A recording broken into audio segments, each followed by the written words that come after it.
5-gallon waterer is working out really good. How much?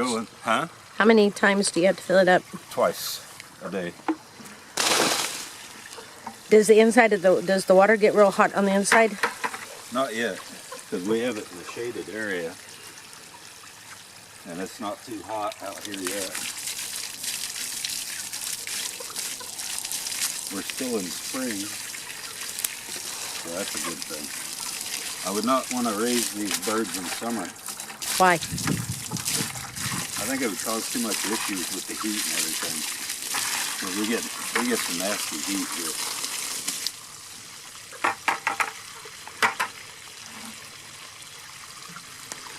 They're not very active. Huh? They're not very active. Yeah.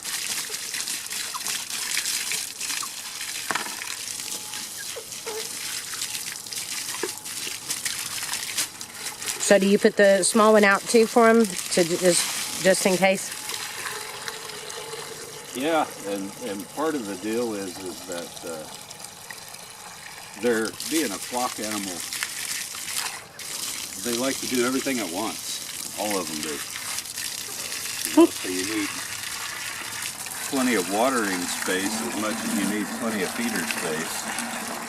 Because they all eat at the same time and they pretty much all drink at the same time. But the big one works really well? Yeah. I like that design, but I think in the long term, I probably want to build a chicken watering nipple system. I think would be better. But there again, you got to have enough space for all the birds. So what do you think of raising 30 of them in the very beginning, the first time around?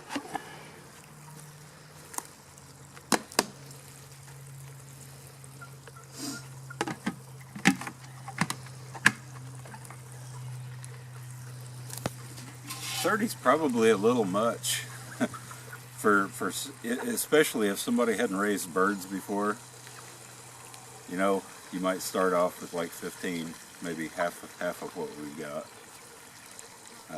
But somebody that's raised birds before and is good at building stuff can build stuff pretty easy, and you've got plenty of space. So probably 30's all right. You know, there's a learning curve that comes along with it, but it's not bad for somebody that's kind of experienced in this type of thing. What would you have done differently with this group that you've raised on the next group? Is there anything you would have done differently, or? Oh yeah. What? Yeah, I would definitely have their area all set up for them, and whenever my buddy calls and says, "Hey, those meat chickens are on sale for $1 a piece," I would have probably just said, "I'm not ready for them yet," and I would definitely have my brooder. For anybody new to it, I would definitely have my brooder all set up and ready to go. I'd even have their run and their shelter and room for them to grow, so you're not just your whole time putting out fires trying to keep up with these things growing.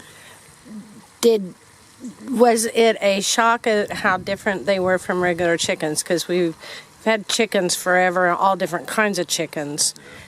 Was it, when you first got these, did you think it would be much more like having regular chickens?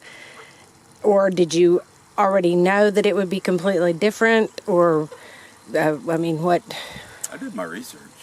I definitely knew that they were going to grow differently. But still, the reality of watching them grow and grow fast, it was quite a shock, you know. But I did do my research. I had somewhat of a preconceived notion of, you know, what they were going to do, how they were going to grow. Okay, when most baby chicks, when you get baby chicks, I mean, and you're buying them or you hatching them out yourself, there is a I mean, depending, of course, on the time frame, but in, you know, April, May, you're going to have them in the either in the house, in the garage, or in a setting with the heat lamp for upwards till they feather out, which could be, 10, 12 weeks, even, more, depending on the size of the bird and what kind of bird it is. So with that in mind, did you think that these would be the same? And what was the difference with these versus those? With let's just say like the Easter egger. The amount of poop, I would say, it was the number one thing that I had to contend with, because I had them in a space that was 2 foot by 6 foot. And for any normal chicken, that would be great for the whole brooding time. With these, at 2 weeks, it was like, they got to have someplace bigger. I can't keep up with keeping them clean, the way I wanted to keep them clean. And so I was going through, a bale of compressed wood chips once every week and a half or something. Wow. Yeah. Which is running at about almost $6. $6 a bag, yeah. Okay. So you can factor that in. How much is their feed? And you're doing a, 21%? 20%. 20%. How much does that, all feed is going to be different, depending on where it comes from, but what is kind of the rough estimate of a 50-pound bag of? I'm paying $15.25 a bag. And that lasts for 30 chicks, how long? Well, I'm feeding 12, 14 pounds a day now, so you can just do the math on that. Wow. Yeah, that's a lot. It's a lot, and we're not even feeding them like commercial birds, because we wanted to free range them. If you were feeding them like commercial birds, your feed bill would probably be almost double of that. Did you start them out on the medicated or chick feed like normal chicks, or? I started them off on a high protein medicated feed for the first week or 2 weeks, and then I realized it was giving them diarrhea, so I took them off of the medicated feed, and that cleared up.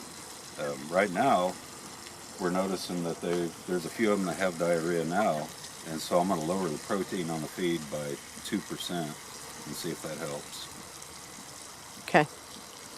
Other than that, are they doing, do you think they're healthy-wise, do you think they're doing really well other than that? Very well. They all get out and they pick and they eat grass and grain and bugs and everything every morning for almost 6 hours or so. And we do withhold feed from them for 12 hours. Why? Why do you do that? So they don't grow too fast. Why? What happens if they grow too fast? They get leg problems where they can't get up and can't move about and exercise themselves. And they get heart problems. And you'll have from everything I've read, you'll have a higher mortality rate. So it's basically actually a benefit to them by doing it this way versus just letting them feed whenever they want to. Absolutely, it's definitely doing it for the health of the animals. It's for me, it's about animal welfare. I'm doing good husbandry. What made you decide to do this, to raise the meat birds and to for your personal use? What prompted that? Well, it's something that I've been thinking about for a long time, because we've all seen, if you go on YouTube or the internet at all, we've all seen where our commercially grown food has come from, and that's atrocious situations. They're kept in very small pens. They're not allowed to move around. What kind of a life is that for anything? They haven't done anything wrong other than being born.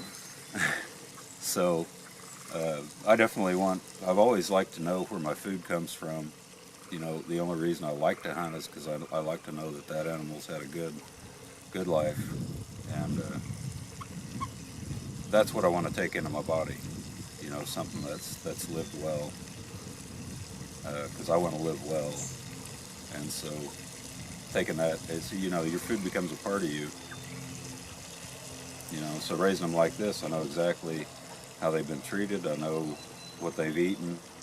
You know, they've lived happy and healthy, and it's, you know, I've gone out every day and given them exercise, and, you know, they pick around on bugs and do chicken things, you know. So are you going to do this again? Absolutely. Yeah. On those first 2 weeks, I was like, man, I don't know if I'm going to do Cornish crosses again, you know, because they were growing at this insane rate, and just so hard to keep up with. But that was a me fault, because I didn't have everything set up, you know, to deal with that growth. But I'm definitely, in fact, I'll probably do double the amount, so that we can all, that's primarily going to be where our chicken comes from, is these birds that we raise. Okie dokie. Well, I thank you very much for answering my questions. Sure. I'll let you get on back with your animal Actually, I'm husbandry. done. I'm done. That's how easy the chores were. Now that I've got it all set up. And now, do you want to go do my chores? I'll help you. Oh, thank you. Okay, bye.